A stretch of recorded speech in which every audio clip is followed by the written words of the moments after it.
আসসালামু আলাইকুম এভরিওয়ান। অবহেলিত ভালোবাসা গল্পের দ্বিতীয় পর্ব। তো চলো বেশি কথা না বলে গল্প শুরু করা যাক। তুমি না আমার কাছে প্রতিজ্ঞা করেছিলে আমার সুসময় হোক কিংবা দুঃসময় কখনো আমাকে ছেড়ে চলে যাবে না, তাহলে আজকে কেন তোমার ওয়াদার খেলাফ করছো? অদিতি এ কথা শুনে সুটকেস নিয়ে আবার ফিরে আসলো। রাকিব ভাইয়া বলল, বাবা ঠিক সময় যদি না আসতো তাহলে আজ শয়তানটাকে মেরেই ফেলতাম। নীলা বলল, না থাক, মারামারি করার কোনো দরকার নেই, যা হবার তাই হয়েছে। রাকিব বলল, ওর কত বড় সাহস তোমার দিকে বাজে নজরে তাকায়, আমি থাকতে সেটা কি হতে দিব? প্রয়োজনে ওর চোখ দুটো আমি তুলে নিব। নীলা বলল, তুমি শান্ত হও প্লিজ, অনেক রাগারাগি হয়েছে আর না। নীলা রাকিবের এমন ধারারাগ দেখে অনেকটাই ঘাবড়ে গেছে। সে হয়তো এমন কিছু ঘটবে তা আশা করেনি। দিনটা অনেক বাজেভাবেই কেটে গেল। রাতে ঘুমানোর সময় অদিতি কম্বল আর বালিশ নিয়ে রুম ত্যাগ করবে। ঠিক তখনই আমি বললাম, কম্বল আর বালিশ নিয়ে কোথায় যাচ্ছ? অদিতি রাগ দেখিয়ে বলল, জাহান্নামে যাচ্ছি। অদিতির আচরণে বুঝতে আর বাকি রইল না, সে আমাকে রীতিমতো অবহেলা করছে। আমিও অদিতিকে আটকালাম না, পাশের রুমেই তো থাকবে, চলে তো আর যাবে না। এখন হয়তো আমার উপর রাগ করে আছে দেখে পাশের রুমে থাকতে চাচ্ছে। কিছু সময় পর আগের মতো স্বাভাবিক হবে নিশ্চয়ই, এসব ভেবে অদিতিকে আটকালাম না। সকালে ঘুম থেকে উঠে ফ্রেশ হয়ে স্কুলে চলে গেলাম ক্লাস নিতে। কিছু ছাত্রছাত্রী ইতোমধ্যে আমায় নিয়ে সমালোচনা শুরু করে ফেলেছে। ক্লাসে যখন প্রবেশ করব এমন সময় দুর্জয় এসে বলল, স্যার আপনার নামে যে কথাগুলো পুরো এলাকায় ছড়িয়ে পড়েছে সেটা কি সত্যি? আমি বললাম, কোন কথা পুরো এলাকা জুড়ে ছড়িয়ে পড়েছে? দুর্জয় বলল, ওই তো আপনি আর আপনার ভাবি। দুর্জয় এই কথা উচ্চারণ করার আগেই তার কথা থামিয়ে দিলাম। চুপ করো বেয়াদব ছেলে, আরেকটি কথাও বলবে না, ক্লাসে যাও বলছি। দুর্জয় বলল, স্যার আপনি হয়তো আমাকে ধমক দিয়ে সত্যিটা ধামাচাপা দিতে পারবেন, কিন্তু এলাকায় আরো অনেক লোক আছে, তারা কিন্তু আপনাকে ছেড়ে কথা বলবে না। দুর্জয় এই বলে ক্লাসে চলে গেল। এইদিকে দুর্জয়ের কথা শুনে কেমন জানি গলা শুকিয়ে গেল। যদি পুরো এলাকায় জানাজানি হয়ে যায় তাহলে তো সমাজের কেউ আমাকে আগের মতো সম্মান করবে না, উল্টো সমালোচনার দোকান খুলবে। এসব ভেবে কোন রকম ক্লাসটা করিয়ে দ্রুত স্কুল থেকে কদিনের জন্য ছুটি আবেদন লিখে চলে আসলাম। এখন রাস্তায় বের হলেই বন্ধুদের নজরে পড়া মাত্র তারা আমাকে নিয়ে হাসি তামাশা শুরু করে দেয়। তাদের নানান রকমের কথার জন্য আমাকে বেশ অপমানিত হতে হয়। এর জন্য তাদের সঙ্গে আড্ডা দেওয়া বাদ করে ফেলেছি।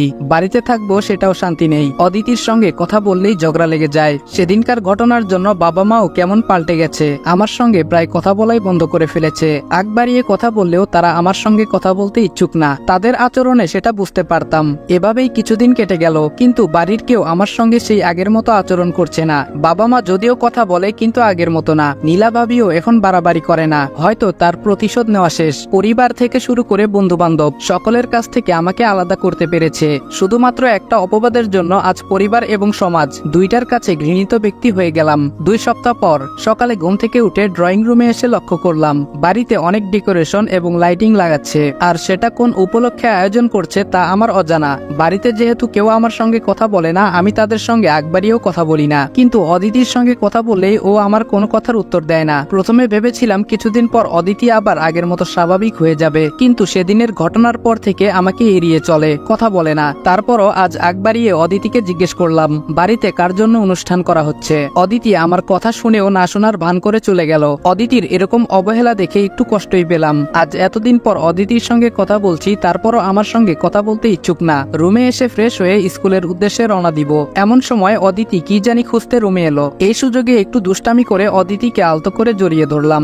আমি বললাম, অদিতি আর কতদিন আমার সঙ্গে কথা না বলে থাকবে বলতো? অদিতি কি যেন ভেবে আমাকে জোরে ধাক্কা মেরে নিজেকে ছাড়িয়ে নিল। এইদিকে তার ধাক্কা খেয়ে দেয়ালের সঙ্গে মাথাটা বাড়ি খেলাম, যার দরুন আগের ক্ষত জায়গায় আবার পুনরায় আঘাত লাগাতে রক্ত ঝরতে লাগলো। অদিতি আমার মাথার রক্ত জড়া দেখে অনুশোচনায় আমার কাছে এসে বলল, সরি, আমি আসলে বুঝতে পারিনি যে তোমার এভাবে লেগে যাবে। আমি নিশ্চুপ। অদিতি বলল, আচ্ছা আমি তোমার মাথায় ব্যান্ডেজ করে দিচ্ছি। অদিতি এই বলে দ্রুত ব্যান্ডেজ আর স্যাবলন নিয়ে এসে যেই আমার মাথায় লাগাবে ঠিক তখনই তার ব্যান্ডেজ আর স্যাবলন ফ্লোরে ফেলে দিলাম। আমি বললাম, তোর মতো স্ত্রীর আমার দরকার নেই, এতদিন তোর থেকে অনেক অবহেলা সহ্য করেছি, আর না। এই বলে মাথার রক্তগুলো মুছে নিয়ে স্কুলে ক্লাস নিতে চলে গেলাম। অপরদিকে অদিতি এক দৃষ্টিতে শুধু আমার দিকে তাকিয়েছিল, তার বলার মতো হয়তো কোনো ভাষা ছিল না। স্কুলে এসেও কেন জানি লেকচারে মন বসাতে পারছি না, সবকিছুতেই কেমন জানি গুলিয়ে ফেলছি। আমার এরকম অবস্থা দেখে ছাত্রছাত্রীরা জিজ্ঞেস করলো, স্যার আপনার কি মন খারাপ? হাসি মুখে বললাম, কই না তো। এর মধ্যে রবিউল বলে উঠলো, স্যার আপনি কিন্তু মিথ্যা কথা বলছেন,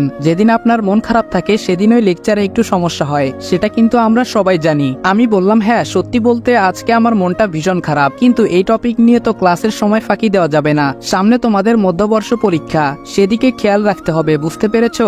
সকল ছাত্রছাত্রী একসঙ্গে বলল, জি স্যার। আমি বললাম, এখন লেকচারে মনোযোগ দাও। প্রতিদিনকার মতো আজও স্কুল ছুটির সময় মোরাদ মামার দোকানে চা খেতে যাই। বেঞ্চে বসে চা খাচ্ছিলাম, হঠাৎ শফিক গাড়ে চপাট মেরে বলল, দোস্ত কি খবর? আমি বললাম, হ্যাঁ ভালো।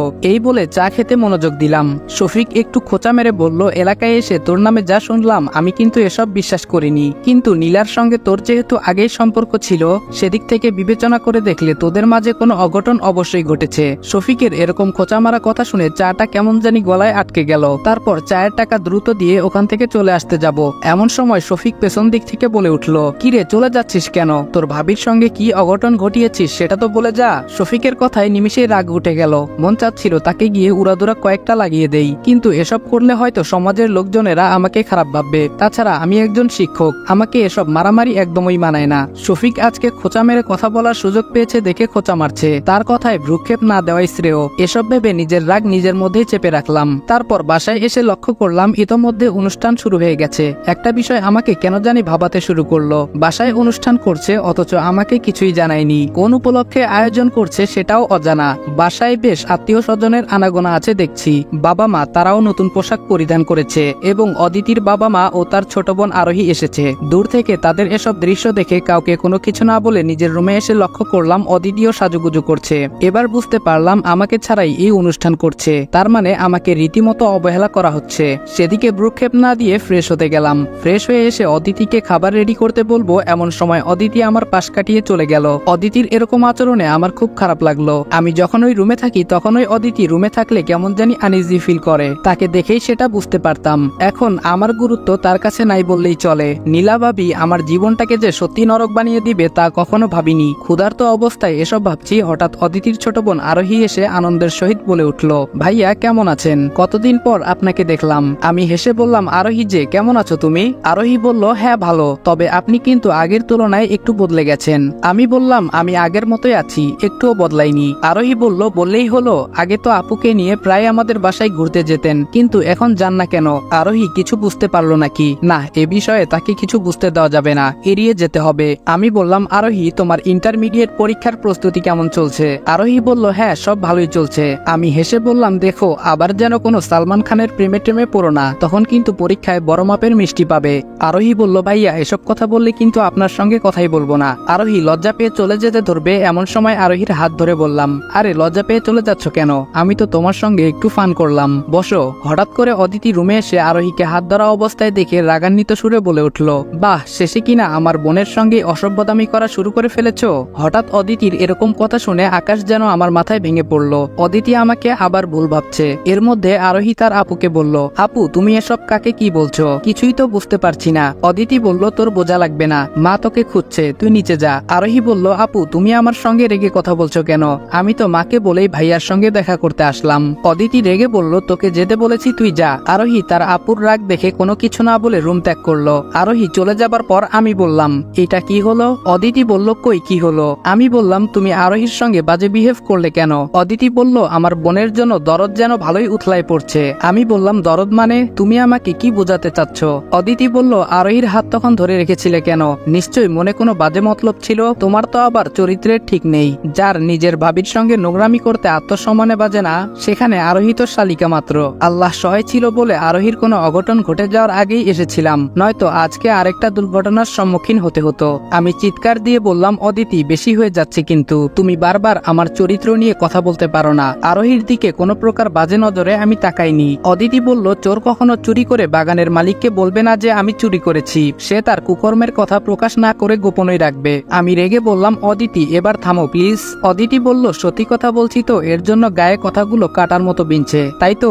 অদিতির সঙ্গে এক কথায় দুই কথায় ঝগড়া লেগে যায়, যার ফলে রাগান্বিত হয়ে ঠাস করে তার গালে সজোরে থাপ্পড় মেরে দিলাম। অদিতি থাপ্পড় খেয়ে ছলছল চোখে তাকিয়ে বলল, এই থাপ্পড়টাই বাকি ছিল। এতদিন ভেবেছিলাম তোমার শুধু চরিত্রটাই বিগড়ে গেছে, এখন তো দেখছি চরিত্রের সঙ্গে আরো অনেক কিছু পরিবর্তন হয়েছে। আমি এরকম চরিত্রহীন স্বামীর সঙ্গে একই ছাদের নিচে থাকবো না। অদিতিকে রাগের ঘুরে থাপ্পড় মেরে এখন নিজের কাছেই খারাপ লাগা কাজ করছে। আমি বললাম, দেখো অদিতি, তোমাকে আমি এমনি থাপ্পড়টা মারিনি। আরোহী আমার ছোট বোনের মতো, তার সঙ্গেই তুমি আমাকে কিসব আবল তাবল বকছো। এই অপবাদটা আমার কাছে সহ্য করার মতো ছিল না। অদিতি তার চোখের পানি মুছে বলে উঠল, অনেক হয়েছে আর না, এবার একটা বিচ্ছেদ দরকার। এই সম্পর্ক আর আমার পক্ষে টিকিয়ে রাখা সম্ভব না। অদিতির বিচ্ছেদ হবার কথা শুনে বুকে কেন জানি দুমড়ে মুচড়ে উঠল। নিজেকে সংযত রেখে বললাম, এই তুমি পাগল হয়ে গেছো?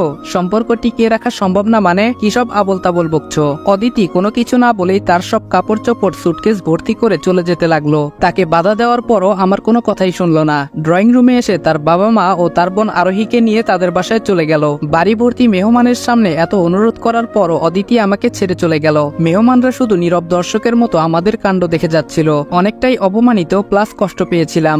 অদিতি মেহমানদের সামনে আমাকে ছোট করে তার সিদ্ধান্ত মতোই চলে গেল। দূর থেকে নীলা ভাবি আমাদের এসব দৃশ্য দেখে প্রাপ্তির হাসি হাসলো। নীলা ভাবির দিকে করুণ দৃষ্টিতে এক পলক তাকিয়ে সোফায় বসে পড়লাম। নীলা ভাবি সবার সামনে এসে বলতে লাগলো, চরিত্র খারাপ হলে নিজের বউ তাকে ফেলে চলে যায়, আর থাকবেই বা কেন? এরকম অমানুষদের ছুঁড়ে ফেলে যাওয়াই শ্রেয়। যে নিজের ভাবির সম্মানে আঘাত করে তার এমন হওয়া উচিত। আজ নীলাকে ভাবি বলে সম্বোধন করতে নিজের কাছেই কেমন জানি লাগছে। অতীতে যা হয়েছে সব ভুলে গিয়েই তাকে মন থেকে সম্মান শ্রদ্ধা দিয়ে ভাবি বলে সম্বোধন করেছিলাম, কিন্তু সে তার প্রতিশোধ নিতে আমার জীবনটাকে আজ সত্যি নরক বানিয়ে দিল। আর এখন সকলের সামনে আমাকে ছোট করার জন্য আরো খোঁচা মেরে কথা বলছে। এবার তার কথাতে নিশ্চুপ থাকা যাবে না, উত্তর দেওয়া উচিত। তাই সবার সামনে নীলা ভাবির উদ্দেশ্য করে বললাম, আজ এত কিছুর পরও আপনাকে ভাবি বলে সম্বোধন করতে আমার কেন জানি আত্মসম্মানে বাধা দিচ্ছে। নীলা নিশ্চুপ। আমি বললাম, আপনার জন্যই আমাদের স্বামী স্ত্রীর সম্পর্কের মাঝে ফাটলটা ধরেছে।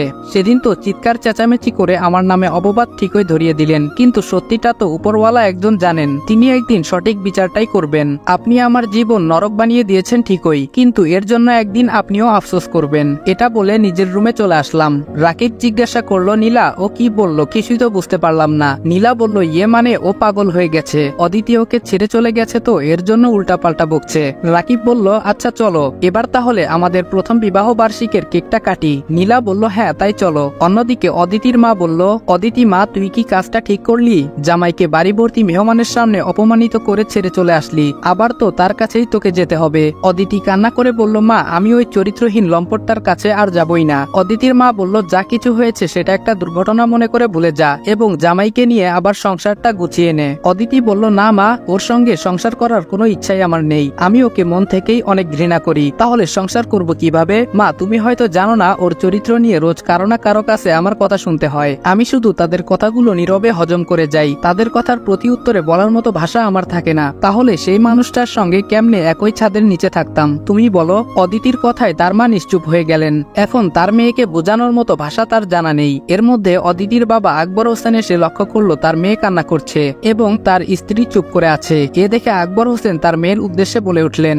অদিতি মা, কান্না করছিস কেন? তারপর অদিতি তার বাবাকে অতীতের ঘটনাগুলো বিস্তারিত বলে ফেলল। আকবর হোসেন তার মেয়ের কাছে জামাইয়ের এসব কুকর্মের কথা শুনে ভীষণ রেগে গেলেন। তিনি বললেন, শুনো অদিতির মা, আমার মেয়ে আমার বাড়িতে থাকবে, আর ওই চরিত্রহীন জামাইকে একটু শিক্ষা দিতে হবে। তার না হয় মান সম্মান নেই, কিন্তু আমাদের ঠিকই আছে। সে অদিতিকে নিতে আসলে যে তার কাছে মেয়ে দিতে হবে এমনটা কিন্তু না। অদিতির মা বলল, তাহলে কি অদিতি ওখানে আর যাবে না? অদিতির বাবা বলল, অদিতি যদি যেতে চায় তাহলে যেতে দিব, এর আগে না। এভাবেই দুই পরিবারের কথা চলতে লাগলো। অদিতি চলে যাবার পর প্রথমে আমার খাওয়া দাওয়ার সমস্যা হতে লাগলো। বাড়িতে এমন কেউ ছিল না যে আমাকে রান্না করে খাওয়াবে। অদিতি আমাকে এড়িয়ে চললেও খাবারটা প্রায় ঠিকই রেডি করে দিত।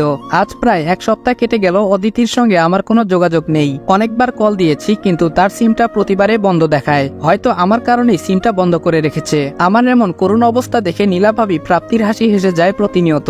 বাবা মা তারাও কেমন জানি বড় ভাইয়ার কথা মতো চলছে। আমার দিকে তাদের কোনো ভ্রুক্ষেপ নেই।